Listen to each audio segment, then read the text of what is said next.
Welcome back, dear listeners, to Luxembourg's finest metal podcast, Comedy, once more with me on a solo run today.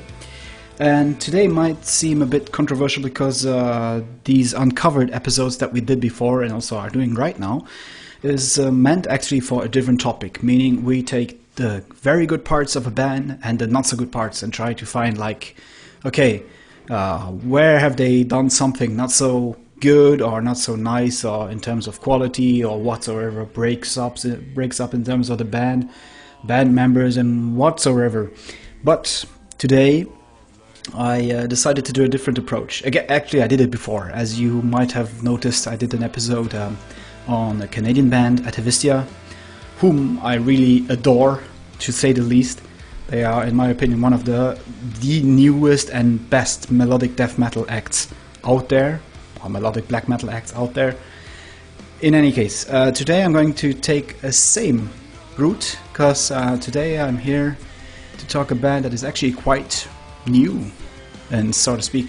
It's an Austrian band named Hills Like White Lions, not to be mistaken with Ernest Hemingway's short story Hills Like White Elephants. But I'm sure the boys in Hills Like White Lions read and maybe saw the movie even, that they thought, okay, this might be a cool approach. And I think the name is pretty, in one way it is quite hilarious, and on the other way it's very poetic and very diverse in terms of a band name. So in any case, Hills Like White Lions, we did an interview with them before, like a few years ago, I think 1 or 2 years ago even, a written interview, and I was blown away by their first record, that self-titled record named Hills Like White Lions. Because I'm not sure how to explain their genre. If somebody asked me, and I had this discussion recently with a friend of mine who asked me, so I saw you posting stuff about this band, Hills Like White Lions. What is the genre they play? And once again, as we all know, it is very difficult sometimes to explain the stuff that you hear in terms of genre, in terms of style, what they play. But I think it is easiest to explain that, okay, they are certainly playing progressive metal with a lot of post-metal, post-rock elements, and yet there is this certain aesthetic to it. There's certain darkness without being dark, beauty without being too cliche, too cringy. You know, it's really, I would say, colorful. Their sound is very colorful, even if it doesn't sound that way on the first listen. Anyway, we did stuff with them before. I highly recommend that you should check out at least one of the best songs, in my opinion, on their first record, Sonnentau or Cave, which are actually very deep and dark and ominous kind of songs, and yet they remain beautiful. Is that a thing? I think that is a thing. In any case, we'll make it a thing now. So, and as maybe some of you who have heard this name before have realized and heard that they are releasing a second record, and I'm not sure when this episode will be out, but chances are very high that it's just before or just after the release of their second record, Meander.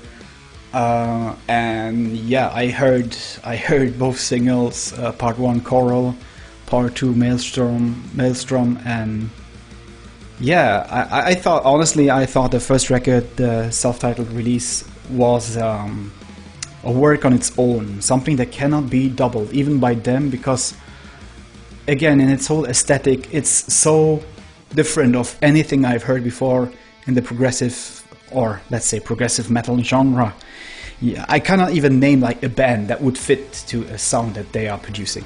So, least to say, in any case, Meander, part 1 Choral, I heard the song, I got stuck on the song, I am still stuck on the song, and that's already a few weeks out, so it's really an emotional ride, I think, the new record.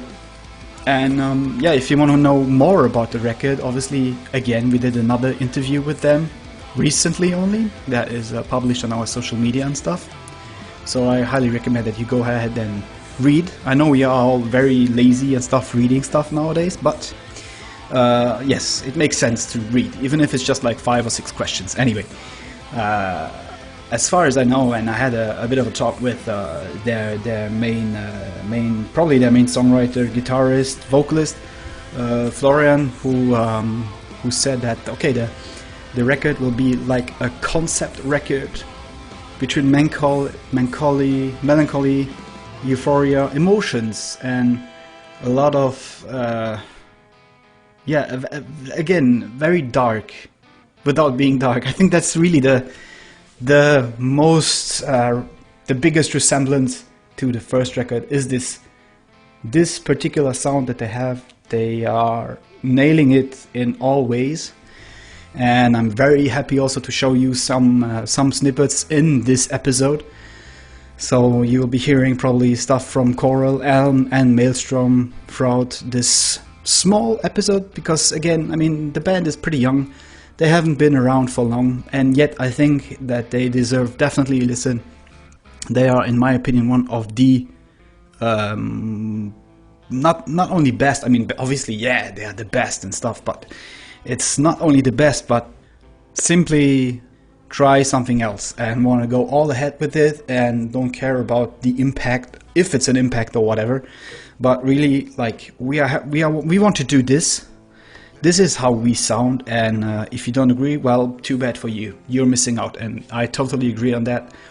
I think that they do an amazing job, and also I highly recommend checking out their live video they did a while back. I think it's also over a year ago, or more than actually. The record came out in 2020, the first record, and after that they did like a live rehearsal recording. Again, just listen to it. I mean, it's really nothing else sounds like they do. Some people told me, oh, his voice sounds a bit like Peter Steele from Type O Negative. I do not agree, but just to give you a hint on the particular wave they are floating. But let's just say it's progressive metal with a lot of personal stuff flowing into their songs.